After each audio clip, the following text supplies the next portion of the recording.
Sabi po ni Nelson tumanggap po ng bilin O, bilang mga kaanib po sa Iglesia ni Cristo at sa atin hong mga kababayan.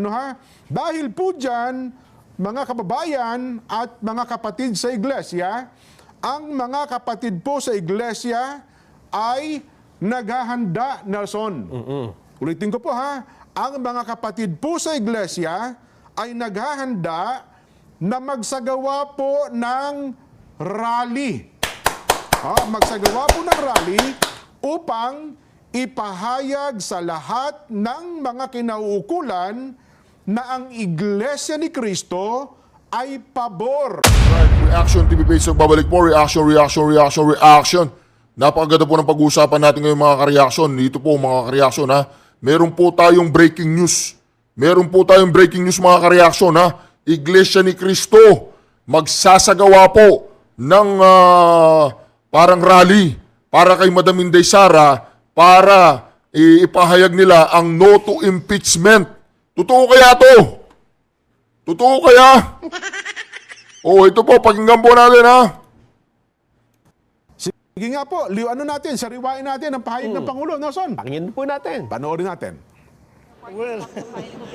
Well, it was actually private communication, but nalik na, yes. Because that's really my opinion. This is not important. This does not make any difference to even one single Filipino life. So why waste time on this? What will happen to if somebody files an impeachment? It will tie down the House, it will tie down the Senate, it will just take up all the time, and for what? For nothing. None of this will help improve a single Filipino life. As far as I'm concerned, it's a storm in a teacup. Yan. Para saan? Wala. Wala niyo tayo mapapakinabang dito. For me, sabi ng Pangulong Bongbong, it's a storm in a teacup. For nothing. None of this will help improve a single Filipino life. Ba't natin pag-aaksaya ng panahon, hindi ba? Pero alam po nila yung sinasabi ni Marcos Jr. ay hindi naman talaga yung ibig sabihin. Kumbaga ito, sinasang-ayunan lang yung tinatawag nilang pang Consuelo de Bobo ni Marcos Jr. Di ba Marcos Jr.? Di ba budulero? Hindi ba kayo budulero? Ito, pakinggan po natin Ang mga Iglesia ni Cristo, hindi nyo po mabubudol yan. Yung mga INC, hindi nyo mabubudol. Kaya, ito na po. Kami po ni Nelson tumanggap po ng bilin bilang mga kaanib po sa Iglesia ni Cristo at sa atin hong mga kababayan. Dahil po dyan, mga kababayan at mga kapatid sa Iglesia, ang mga kapatid po sa Iglesia ay naghahanda, Nelson. Ulitin ko po ang mga kapatid po sa Iglesia ay naghahanda na magsagawa po ng rally. Magsagawa po ng rally upang ipahayag sa lahat ng mga kinauukulan na ang Iglesia ni Cristo ay pabor. Pabor po sa opinyon ng Pangulong Bongbong Marcos na hindi sumang-ayon sa isinusulong ng ilang sektor na impeachment. Dahil maraming problema ang ating bansa na dapat pong unahin ng ating pamahalaan. Ang Iglesia ni Cristo po ay para sa kapayapaan. Ayaw po natin sa anumang uri ng kaguluhan na manggagaling sa kanino mang panig. Ngayon pa lamang po, mga kababayan, ay nag-oorganisa na po ang mga lokal sa buong iglesia para magkaroon ng mga malalaking pagtitipon. Nelson, para ipakita po at ipahayag, ito pong binabanggit namin na pabor kami sa opinyon ng Pangulong Bongbong Marcos na no to impeachment. Dahil ang daming ang problema ng bansa, hindi ba? Ang dapat po nating unahin, ang problema ng bansa na mas malaki. Yes. Hindi po ang impeachment. At dapat maintindihan nyo rin na ito ay para sa kapayapaan. At hindi para sa anumang kaguluhan na posibleng manggaling kahit sa anumang panig. Ha? Tama. Dapat yun ang maintindihan natin. Wala tayong pinapanigan, kundi yung pagkakaisa Oo. at kapayapaan ng bansa. Well, opo. Dito naman kasi sa sitwasyon nakikita, ito, Nelson, ito sarili kong opinion ko na ito, ay meron talaga mga tao kasi na merong, ang tawag doon, inferior motive, may motibo eh. Parang ayaw nilang makita, malungkot sila, na makita ang bansa ay nagkakaisa eh. Di ba? Pag nakita nila nagkakaisa, So, yun po yung mga makabayad black. So, ibig sabihin dito, na checkmate si Marcos Jr. Na checkmate ka, Brad. Kung hindi ka na nagsalita, di sana wala nang gagamitin itong INC laban sa'yo. Ngayon, ginamit nila yung salita mo. Ginamit nila yung sarili mong salita para ipamukha sa'yo na inutil ka ba? Ba't hindi ka pinapakinggan ng House of the Representative? O talagang moro-moro lang ang pagsabi mo ng ayaw mo ng impeachment. Pero sa likod nun ay budol na naman. Ako naniniwala ko, itong mga kapatid na to, hindi naniniwala doon sa sinabi mo eh. Siguro mali ako, siguro naniniwala sila sa'yo na hindi ka pabor sa impeachment. Pero palagay ko, alam na nila to eh. Alam nila yung style mo, Brad. So dito, mga iglesia mismo ang nagsabi na hindi sila pabor sa impeachment, hindi lang nila madiretso. Na gusto nila si Madam Inday Sara Duterte, di ba? Hindi lang nila madiretso. Kasi, sila eh, nasa tama sila. Ngayon, sorry na lang Marcos Jr. Binigyan mo sila ng salita, nilagay mo yung salita sa bibig nila eh, yan, Tuloy, ginamit nila yung salitang sinabi mo na ayaw mo sa impeachment, So kung hindi ka na nagsalitang ayaw mo sa impeachment, baka wala silang gagamitin, Kung ngayon may ginamit ang iglesia, ayaw mo pala sa impeachment, ha? Sige, mag-rally tayo. Ano ngayon, Marcos Jr., ulitin natin. talaking pagtitipon. Na magsagawa po na... Nelson, Pakinggan po natin. panoorin natin. Well, it was actually private communication, but nalik na, yes. Because that's really my opinion. This is not important. This does not make any difference to even one single Filipino life. So why waste time on this? What will happen to if somebody files an impeachment? It will tie down the House, it will tie down the Senate, it will just take up all the time, and for what? For nothing. For nothing. None of this will help improve a single Filipino life. As far as I'm concerned, it's a storm in a teacup. Yan. Para saan? Wala. Wala niyo tayo mapapakinabang dito. For me, sabi ng Pangulong Bongbong, it's a storm in a teacup. For nothing. None of this will help improve a single Filipino life. Ba't natin pag-aaksaya ng panahon, hindi ba? Kaya, ito na po. Kami po ni Nelson tumanggap po ng bilin eh. Bilang mga kaanib po sa Iglesia ni Cristo at sa atin hong mga kababayan. Dahil po dyan, mga kababayan at mga kapatid sa Iglesia, ang mga kapatid po sa Iglesia ay naghahanda, Nelson. Ulitin ko po ang mga kapatid po sa Iglesia ay naghahanda na magsagawa po ng rally. Magsagawa po ng rally upang ipahayag sa lahat ng mga kinauukulan na ang Iglesia ni Cristo ay pabor po sa opinyon ng Pangulong Bongbong Marcos na hindi sumang-ayon sa isinusulong ng ilang sektor na impeachment dahil maraming problema ang ating bansa na dapat pong unahin ng ating pamahalaan. Ang Iglesia ni Cristo po ay para sa kapayapaan. Ayaw namin, ayaw po natin sa anumang uri ng kaguluhan na manggagaling sa kanino mang panig. Ngayon pa lamang po, mga kababayan, ay nag-oorganisa na po ang mga lokal sa buong iglesia para magkaroon ng mga malalaking pagtitipon.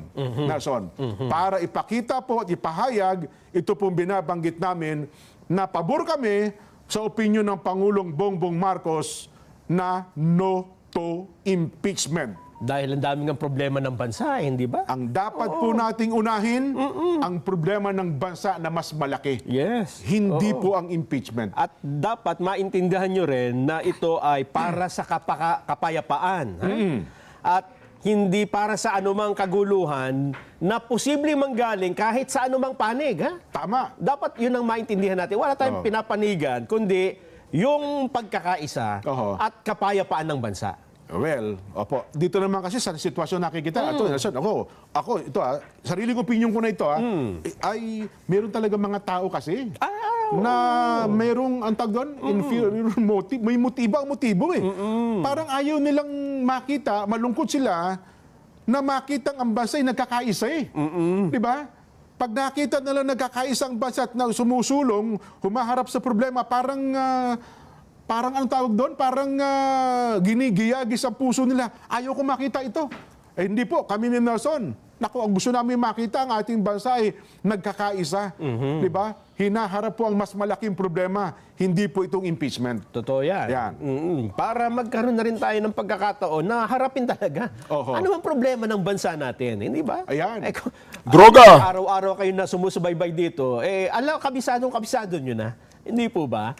Na number one, ang mahal ng bilihin. Bagsak ang ating agrikultura. No. At ang solusyon natin, Talaga. importasyon ng importasyon. Yan, hindi ba priority ang tiyan? Ang kakainin ng mga mamamayan? Hindi ba yan dapat ang inuuna? Hindi ba, Jen? Sino bang makikinabang kung impeachment ang pag-uuna natin ng pansin? Magkakaroon ba ng bunga ang mga tanim? Gaganda ba ang ani ng palay? Hindi na ba tayo mag-i-import ng kung ano-anong agricultural products kapag natapos ang impeachment?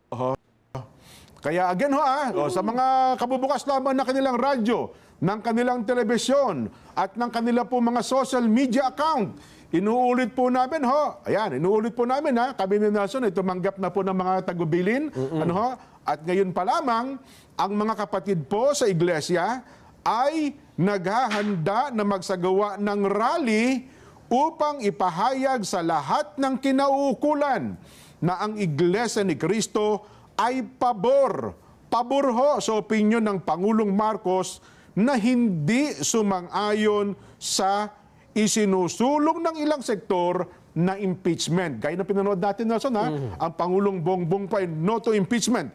Bakit po? Dahil po maraming problema ang ating bansa na dapat pong unahin ng pamahalaan. Alam po ninyo, ang iglesia ay para po sa kapayapaan. Ayaw po natin ng anumang uri ng kaguluhan na manggagaling sa kaninumang panig. Sana po ay maliwanag at malinaw po sa lahat yan, Nelson. Yan po ang dapat ay palaganapin natin sa lahat ng ating mga kababayan. At sana po ay marinig din ng mga kinaukulan ng mga ahensya ng ating pamahalaan, Nelson. At alam ko, Jen, sa posisyon na yan, marami namang sumusuporta eh. At marami na rin akong narinig na nagsabing, tama ang Pangulo dyan sa sinabi niya na statement niya yan na wala tayong mapapala kung pagkakaabalahan natin sa panahon ngayon ay ang impeachment. Hindi ba? Ito ang isa sa mga bagong nagpahayag ng pagsuporta dyan, Dyan sa posisyon na wag nang unahin. Wag na yan. No to impeachment. Sino yan? Ito ay si Senador Jinggoy Estrada. Yan. Bagamat nanawagan po kahapon si Senate President Escudero. Si Escudero na, mga senador, wag muna kayo magbigay ng reaksyon tungkol sa impeachment kasi magiging judge tayo pagka yan umakyat sa atin. Pero nagsalita rin si Senador Estrada dyan Ang sabi niya, meron ba tayong graphics dito? I have a previous statement before. Mesot pa pala. Pakinggan na natin. Ano bang sabi ni Senador Jinggoy Estrada tungkol dun sa opinion ng Pangulo na no to impeachment? Pakinggan nga natin. I had a previous statement before na I am against any impeachment cases. That's it. It will divide our country furthermore. Diba? What happened to when my father was impeached? When my father was impeached, Oh, gumanda ba buhay ng Pilipino? Ano naman, natanggal yung matandang Marcos. Gumanda ba? Lalo na, worsen. Yan po ang statement ni Senador Jinggoy. Aminin man natin na. So ako, anong ilang bang impeachment nasaksihan ko na? ERAP, nasaksihan ko yan. Corona, nasaksihan ko yan. Itong Sereno, pero hindi naman natuloy talaga yung... Okay, Sereno iba eh. Oo, pero di ba, nagsimula pa-impeachment na rin yun Talaga po namang ang trabaho ng Senado na out of focus talaga. Yung kay dating Pangulong Erap Estrada, di ba? Nene Pimentel yung time na yun Yes. May ibang takin mo, nagkagulutan dyan sa brown envelope. Oo nga. At nung binuksan yung brown envelope, Wala ano naman naman? pala. Di ba? Kaya nga ako dyan nananawagan din sa iba. Ha? Oho. Sa mga ibang senador o ibang mga congressman, anong stand ninyo? Di ba? Dapat tumayo kayo ngayon. Ha? Kayo ba, wala ba kayong sariling paa? Oho. Wala ba kayong sariling paninindigan? Anong stand nyo sa punto na ito? Uunahin nyo po ba yung hindi makabubuti? Ang Pangulo na nagsabi. Oo. Hindi ba kayo naniniwala sa Pangulo ninyo? Sa Pangulo ng Pilipinas na ibinoto ng ilang milyong Pilipino? O, At di ba? Oh, Marcos Jr. Oh, nadali ka sa sarili mo salita, ha? Kayo kasing mga Marcoses, marami kayong mga budol style, no? O, hindi gumana ang budol style nyo sa mga yung iglesia, o. O, di ba? Sa likod ni Manong Nelson, itong idol ko, itong dalawang to, sa likod ng kanilang mga isip, pinagtatawa ng kanila. Di ba? Kasi kung talagang ayaw mo ng impeachment, Marcos Jr., hindi mangyayari yan dyan sa Kongreso. Hindi mga bobo yan. Hindi mga bobo yung mga iglesia. Alam nila yung tugtugin. Kaya dito, yung sinabi ni Marcos Jr. na ayaw niya magpa-impeach, baka kabaliktaran yun. O, di ba? Yun lang ang opinion ko. O, di ba? Yung opinion ko, sa opinion nila. So, siguro, sila naniniwalang ayaw ni Marcos Jr. ng impeachment. Pero ako, hindi ako naniniwalang ayaw ni Marcos Jr. ng impeachment. Takot nga yan nung sinabi ni Madam Inday Sara na machuchugi yan eh. O, papalag daw. Pumalag, hindi. Sabi niya, impeach nyo. Sasabihin ko sa TV, ayaw ko ma-impeach. Kunyari lang yun. Ipapalik ko kay Tunyeta. Si Tunyeta, gagamitin ko yun. Gamitin yun di ba? Oo, si Tunying. Gamitin yun gagamitin ko yun. I-spread out niya. O ngayon, paiya si Tunying. Paiya siya sa mismong mga kapatiran niya. Di ba? O di ba? Duterte. O, di ba? O. Niniwalaan pa ng mga Pilipino hanggang ngayon? Si Senadora Amy Marcos may statement kahapon. Sabi, irespeto niya naman ang Pangulo. Ayun pa. Hinahanap ko nga yung statement ni Senadora Amy na sinasabing, ano ba? Irespeto niyo naman ang Pangulong Bongbong doon sa kanyang naunang pahayag na wag nang ituloy. Hindi naman kayo minamanduhan, hindi naman kayo inuutusan di ba? Pero nagbigay ng statement ang Pangulo, dapat naman niya irespeto natin yun. Hindi ko lang makita yung statement na ito. Nasa ano na ha? Ito.